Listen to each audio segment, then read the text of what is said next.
I'm Graham, And I'm Corinne, and we and are we are too too talented. talented.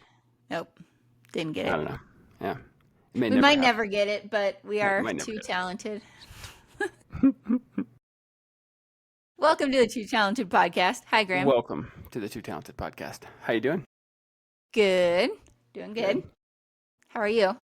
I'm good. Just kind of as a little bit of life and running updates. I'm kind of wrapping up my final kind of training for Javelina 100 mile, which is in about 10 days. So that's exciting to go run out in the desert amongst the cacti, specifically the cholla. For anybody who knows, jumping cholla. Yes, stay away from the Joya. But yeah, I ran that 50K and kind of took me a couple days to recover, but now I'm feeling pretty good and ran both runs were good this weekend. So I'm I'm excited. I'm ready to do this thing. I'm excited for you. You're going to get your first 100-mile buckle. It's going to Round happen. 4 It's round attempt. 4. Yep. How about you? I am good as well. Yes, we've been able to run a lot together lately, which has been fun. Since we're training for similar things, it's nice to get out together. And yeah, I am excited. I love Javelina. It's the best. It's such a cool environment. But someone asked me the other day if I was still stoked to be racing because I've done a lot, and you've also been racing since February, so it's been a long season. But yeah, I think I'm excited, and we'll just see how fast I can go after a very different stimulus at the Ray 50. Yeah. And yeah, there's no pressure. It's a pretty yeah, there's really nothing. I have nothing to prove or lose or whatever at this race, so I'm just gonna go have fun and kind of give it my all and see what happens. And maybe I'll do something amazing. Maybe I'll blow up and not finish. Who knows? But I'm gonna go for it. Nice. Well, it's a great mindset to have. Just throw caution to the wind and see what you got. Yeah, I think you have to do that sometimes in running and in life and in the professional and in business. Yeah, absolutely. I think that's a great point. And it's our children's fall break, so they're out of school for the week. So you're going to take them fishing tomorrow, and I'm going to take Yep. them to a pumpkin patch on Thursday. And yeah, we're going to try to keep them busy. Try our best anyway. For sure. Well, we have a little bit of a different episode today. We're going to talk about kind of, let's call it the talent behind Too Talented. A little bit of kind of how we have kind of made a break from being in corporate America and some of the things that we've done. And this may end up being a two-parter depending on how long Corinne's part goes. But I think it'll be kind of interesting and exciting to hear, hopefully, for everybody about kind of how we are thinking about things. And we have two pretty different mindsets when we think about kind of our businesses, almost the opposite way of attacking kind of these problems that you face when you're opening something new. So I'm kind of excited to kind of share that and kind of show that, if you're a person who is really, really focused on one thing and doing it at the highest level possible, there are ways to do business that way. And when you've got many interests and you want to kind of work within those many interests, that's kind of how Corinne, I think, views her business. And so I'll let her kind of talk more about that kind of viewpoint. But depending on how you look at business, there are a couple different ways to do it, and we'll talk about some of that. Yeah, for sure. I think we wanted to just give a little bit of a, I guess, real time, right while we're in the middle of this. Both of our companies are not very old. Yours is technically, I mean, it's kind of convoluted because I technically started the company. We'll get to that. But yeah, I've only been out of corporate America for a couple of years, and you only have been for like 8 months. How many? How many months? 8 weeks? 2 months? 3 months? Just over 3 months. Okay, yeah, 3 months. Okay, well, you've done a lot in 3 months. So see, I thought it was like a year. No, but It yeah. feels like So a year.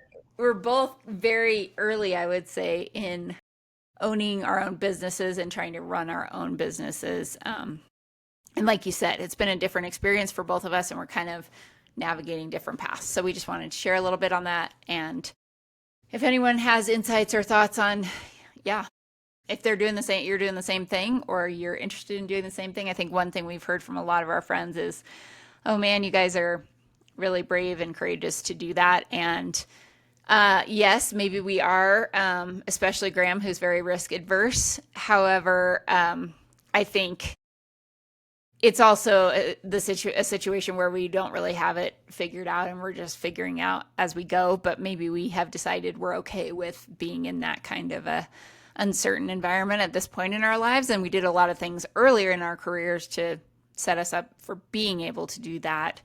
And so I think, yeah, everything's kind of led to this for us. And I think a lot of people end up starting their own businesses in their 30s, 40s, 50s as well. Maybe for Yeah, I similar mean, reasons. very much so. I mean, I think one of the things that I've done over the past year that's been interesting is listen to Founders Podcast, which is a great podcast if you're opening a business or you have a newer company, to hear about how other very successful people, like some of the most successful people in the world, how they built their businesses. But there's a definite theme of people in their early 40s who became very, very successful in starting and owning a business. I mean, the guy from Walmart, the CEO from Walmart, was, I believe, 42 when he opened his first Walmart store. So big things can happen even if you start things later in life. And I think so many times people think of, like a startup CEO being in their 20s and like a Mark Zuckerberg type person, when in reality, there's a lot of people who start later in life. And I think having, to your point, a little bit of a financial security. We had and funded our 401ks for 20 years. So we have a pretty big nest egg there that we don't have to worry so much about setting a lot of money aside for that. And, being able to leverage home equity in your house. There's a lot of different strategies you can have if you've, have been saving and building for a number of years. Yeah, I also think of like somebody that maybe listeners will know, also just kind of, he's adjacent to the running space, is Rich Roll. Also started when he was like 45, his podcast, which is like one of the biggest in the world now. So yeah, yeah, after a lot of crazy things. But yeah, um, that's exciting and inspiring. And yeah, just kind of gives us hope. I think. Absolutely. Yeah, for sure. So let's talk about you, Corinne, and a little bit kind of stepping back a bit. Um, what do you feel like were the events kind of in your business life that really led you to breaking from kind of the corporate world and deciding to, start your own recruiting firm, which led to a number of other things, but, maybe take the listeners back to kind of what the reasons were that you decided to leave? Yeah. So I guess a brief history on my professional career so far. Right out of school, we moved to Atlanta together. We'd known each other for about 3 months and moved to Atlanta together, Yeah. It which was a my roll the parents dice were. moment. What? It was a roll the dice moment. Well, I had just graduated. I didn't have anywhere from DU, and I didn't have anywhere to live, and so I moved in with you. Because I didn't know if I wanted to sign another lease or whatever. And you were in Denver working after you had graduated, but then you got offered a promotion in Atlanta, and we decided to move together. I don't know what, I've never really asked what my parents thought of that, but I'd never lived anywhere other than Colorado. I was pretty close to my family, other than studying abroad. So this was a pretty big deal. But we moved to Atlanta together, and I got a job at a company called Matrix Resources, and they were a recruiting firm, staffing firm, specifically an IT or technology staffing firm. And I started there in a job. My job title was floater. It's a I didn't horrible warm job title. It's like the worst job title ever. But what it was is kind of like an administrative assistant, and you just kind of float around the whole office and help however you need to. I did that for a little bit, and then I moved into supporting an account manager. So, for anyone who doesn't know, in recruiting, at recruiting firms, sometimes they have what's called a split desk or a full desk, which means there could be salespeople working on the jobs and the client relationships, and there could be recruiters working on finding candidates. That would be a split desk scenario. If there's someone who does both, that's a full desk, meaning they run trying to get jobs and jobs to work on and the relationships with all the companies, as well as sourcing and finding candidates. So this was very much a split desk kind of agency, and I supported an account manager who was one of the salespeople. His name was Aaron, and I was kind of his assistant, but also kind of just did anything he needed to support him. But it allowed me to learn the recruiting business, and then I moved from that into a recruiter role myself, where I was recruiting, and then I think it was called the NRC, something like that. It was like the National Recruiting Group. So I was doing full life cycle recruiting of IT professionals. So anyways, I'm in the agencies world, and then we moved back to Colorado, and I continue working, but I was working 100% remote. And at that time, we didn't have kids. We had Ollie, our dog, and that was it. But I didn't like working 100% remote. It was hard for me. I thought maybe I would love it, but it was kind of lonely and isolating, and I didn't feel connected to the company. So I started looking for a job in Colorado, and I thought maybe I wanted to try to get into a company and see what the internal recruiting function looked like. So I joined a company here called Prologis. They had a very small HR department. I did a little bit of everything there. And then I ended up moving into a telecom company in the recruiting space. And then it kind of grew from there. The most recent role I had was as a senior director of talent acquisition, employee engagement, and DE&I at a data center company, where I came in and started the function, built the recruiting function at that company, and was responsible for all of the hiring across all departments and divisions. So, I guess that kind of encompasses my entire corporate career. But when I was about 40 years old, I think I just kind of started realizing that when you're at work every day and you're spending 8+ hours a day doing something, I think I just started to pay more attention to what it was I was spending my time doing and how it was contributing to other things. And I realized that, in a lot of ways, some of the roles that I'd been in, I felt a little bit like a machine in a cog, or like a cog in a machine. A little bit like maybe I didn't have as much, kind of influence into shaping things as I would have wanted to. I did have a lot of that at Cologix, to be honest. I defined the corporate values for the company, and I helped establish really like what the culture looked like within that. But I think I started to think about where I was really passionate, and what I could do, in maybe a different environment. So I decided to leave, and my thought was that I would maybe start my own recruiting firm, and really just kind of be in business for myself, like run things the way that I wanted them to be run, have more autonomy and control over who I worked with and the clients I supported, and also be able to really feel that direct impact of like making a difference by being, a recruiting kind of trusted partner for multiple businesses. So almost kind of going full circle back to the agency world of like, you're going to very much directly help these customers with fulfilling their hiring needs. And I thought at that time I had really gained enough experience and expertise over the years to make an impact in, some other companies' businesses. Well, that got shifted a little bit because Graham said, hey, there's somebody that you might want to connect with. I just saw them on LinkedIn, and this looks interesting to and I guess backing up just a little bit, I was like a little burnout from just corporate, the day-to-day 9 to 5 grind. And I was like, I'm going to spend a little time with the kids. They were at the age where they did not have summer like programs to be part of.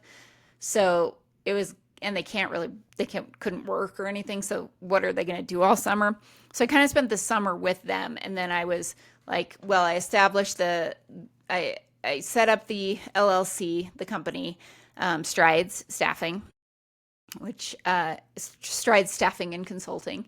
And yeah, then kind of started to go down that path. And then I ended up having an opportunity come my way that, I mean, definitely I pursued, but also just was available to me, that kind of merged my love of running and being in the running world, which I had become very, very passionate about for the last 6 or 7 years, as well as some of those recruiting skills in the form of a professional athlete management position. So build a professional athlete team, go recruit athletes in this space that you're essentially a subject matter expert at, help grow an entire customer segment for, this company.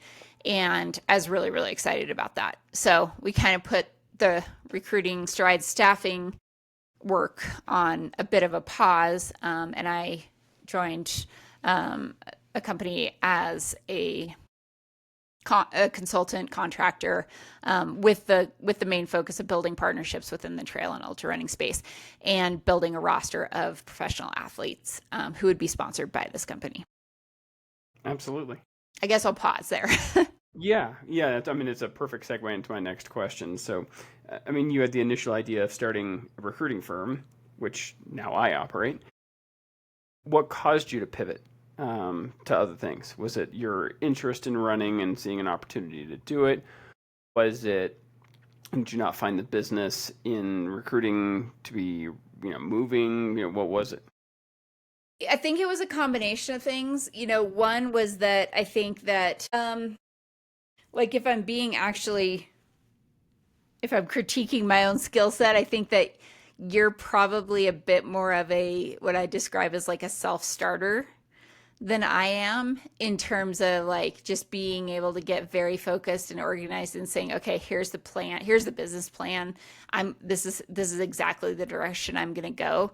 Whereas I was a little bit more like, I want to pay attention to like what excites me and what kind of work I like doing right now in life. And I think I want to try to find something where I can make a living by doing something that I feel really, really like excited about.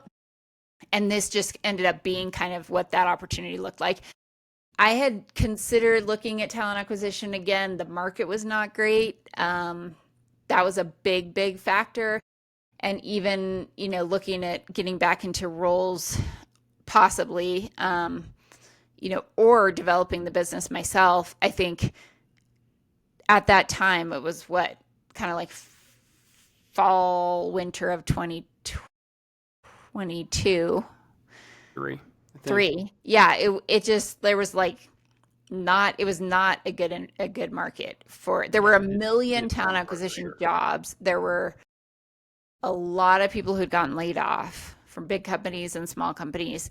So there's a ton of applicants for all these jobs. And then just starting something on my own like this, just, I don't know, maybe I just needed a bit of a shift or pivot from like what I had been doing from a recruiting standpoint as well. So yeah, I think all those things, plus when I was trying to fill my time with some things when the boys went back to school, I started doing a lot more within the running space. So I was volunteering at races, I was commentating, I was really entrenched in that world. And so I was like kind of excited about trying to continue something that aligned with being able to stay involved in that community.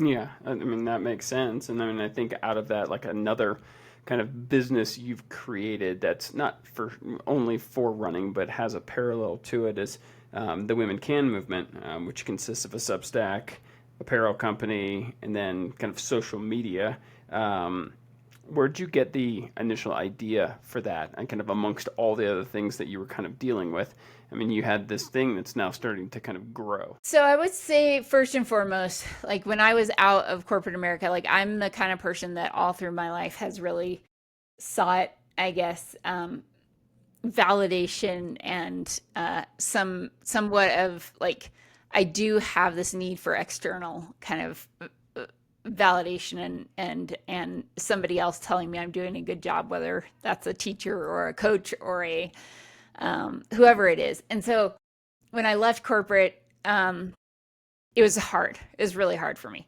And I want to thank you, Graham, because you were extremely supportive through all that and basically helping me to, or confirming that it was the right thing for me to do. Telling me I was courageous in doing it. And it's not easy to do that. But I was doing a lot of like self-reflection. And so I was doing a lot of like thinking about like, you know, like what do you want out of your life and what do you care about and what are your values? I had a shirt in my closet that I'd gotten like I don't know, like probably like 70-80% off at Nordstrom one year, a decade before that said women can do anything on it. And like I was kind of like wearing that shirt around to tell myself that I could do anything and to tell myself to be confident and to not worry about the future and to, remember that I was a good, that I had a lot of skills and that I was smart and that I knew kind of I would be able to figure it out. So in a way I was like wearing this shirt or like just seeing it in my closet as a bit of like not an alter ego, but like like a piece of armor or something. And I decided I'm going to make a shirt for myself and I'm going to make one that just says women can instead of women can do anything. It's just going to say women can, period. And I'm going to make it and I'm going to wear it. And I put it on a sleeveless, like muscle tank, white muscle tank.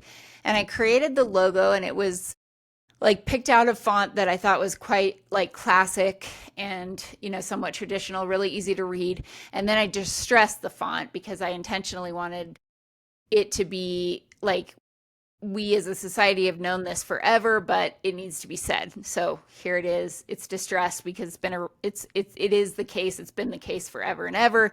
However, like, we still need to be celebrating this message. And so I created that shirt.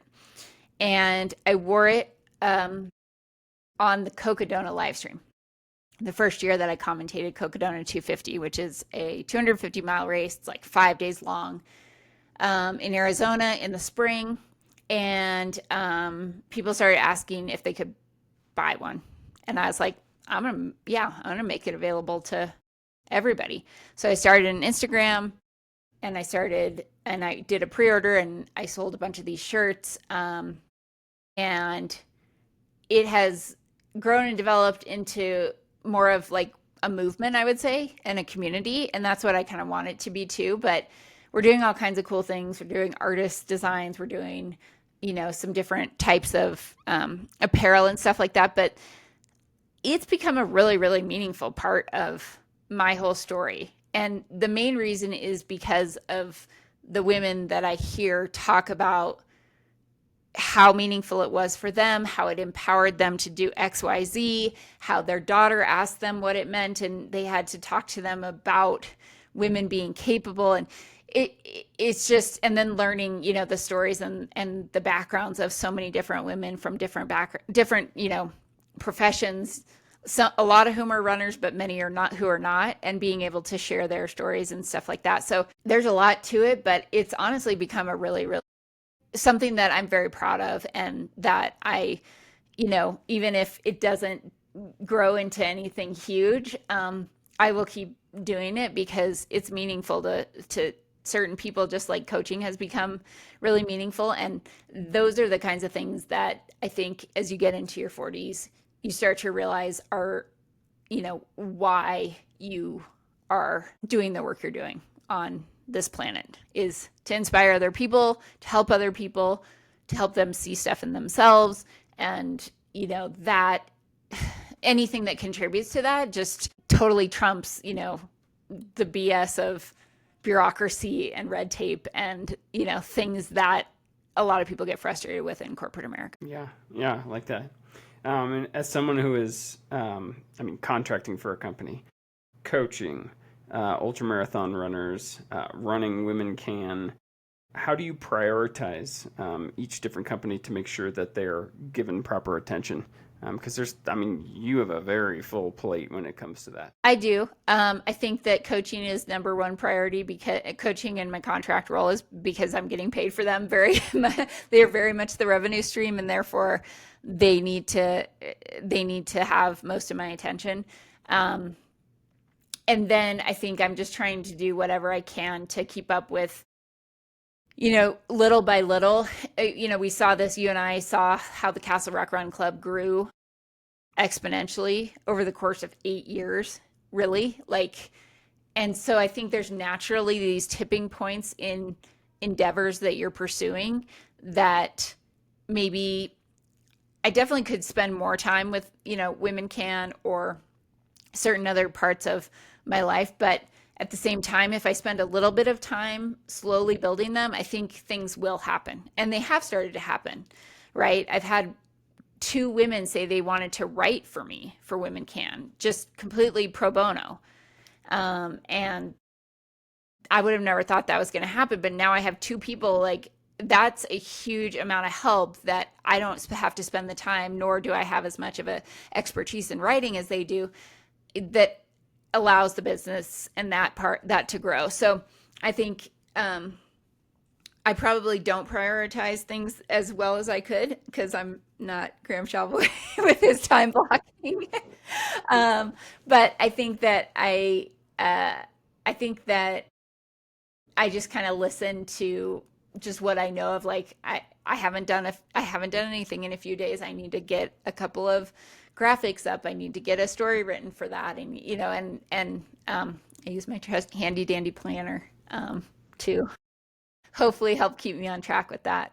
But it's hard. It's a lot, and I think the one thing is that it's a lot, but every single piece of that, I feel like if I'm doing something on it, it is creating something, and it's becoming something. And so it doesn't feel like any of that effort is ever wasted. Do you think that's what interests you so much in doing so many different things? Because that's kind of the opposite of how I look at things. Is I see one thing and I want to really go all in for that one thing, and that really picks my interest.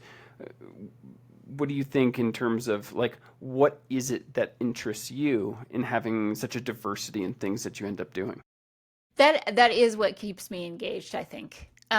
We're different in that regard, and I think for anyone who doesn't know, Graham and I took a personality test when I was in sales recruiting a long time ago, and mine looked like this, and Graham's looked like the exact same, only more stretched out, which means it was more extreme.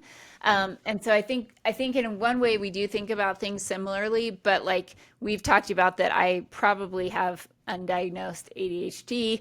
I'm a little bit distractible and kind of all over the place sometimes, and maybe this is me naturally just sorting out how my brain works of I'm going to work on this and then this and then this and then this, to keep my energy levels going. Because if I sit down and I try to do one thing, I think it is important sometimes, and I'll get into that groove of okay, I'm in this work mode of I can just do this for an hour or two. But more often than not, I think that I stay more energized if I kind of jump around to different things throughout the day.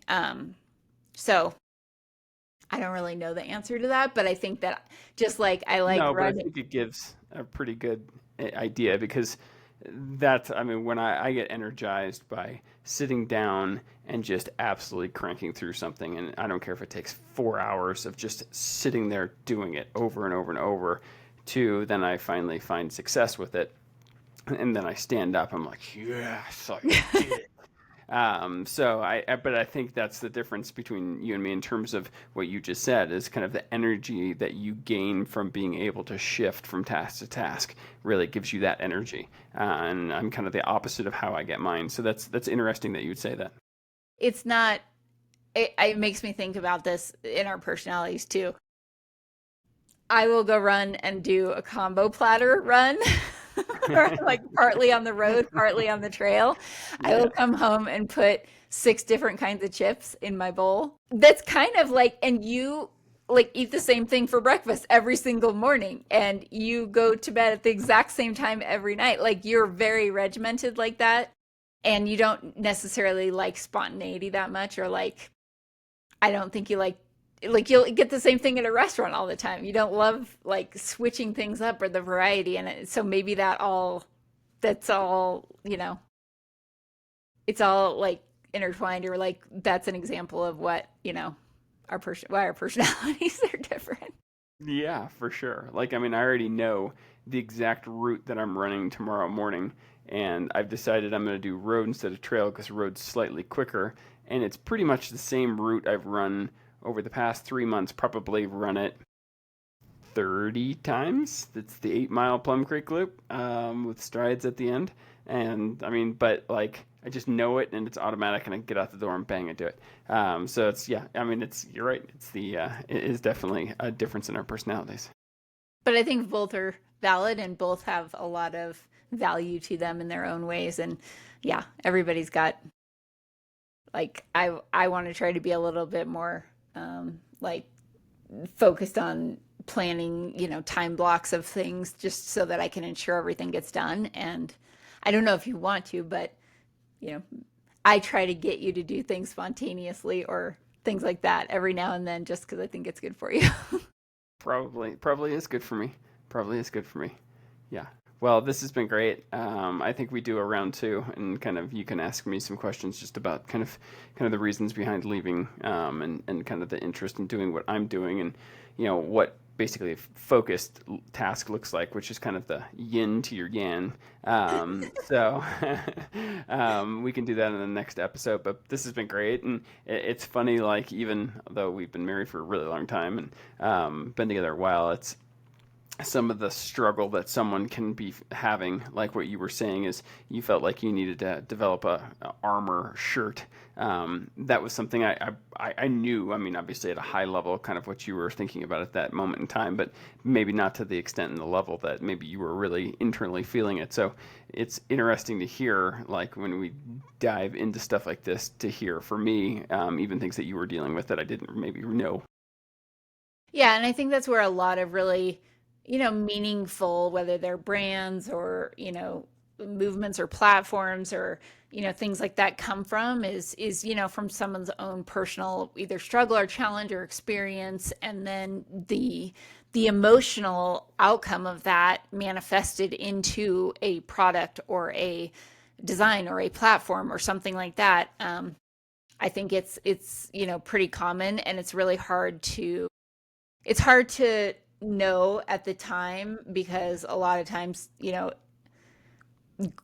grief or trauma or things that are really, really not fun to go through, depression, things like that.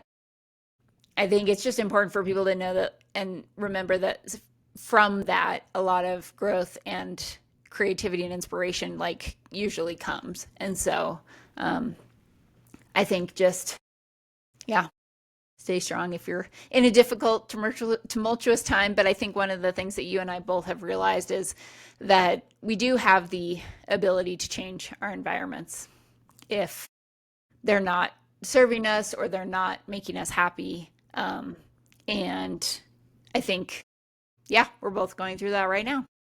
Yeah, absolutely. Well, thanks for joining us on kind of this little bit of a different 2Talented podcast episode.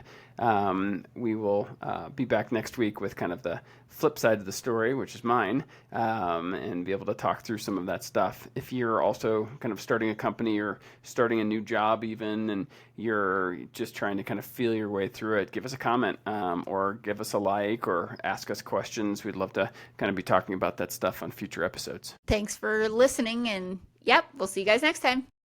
Thank you.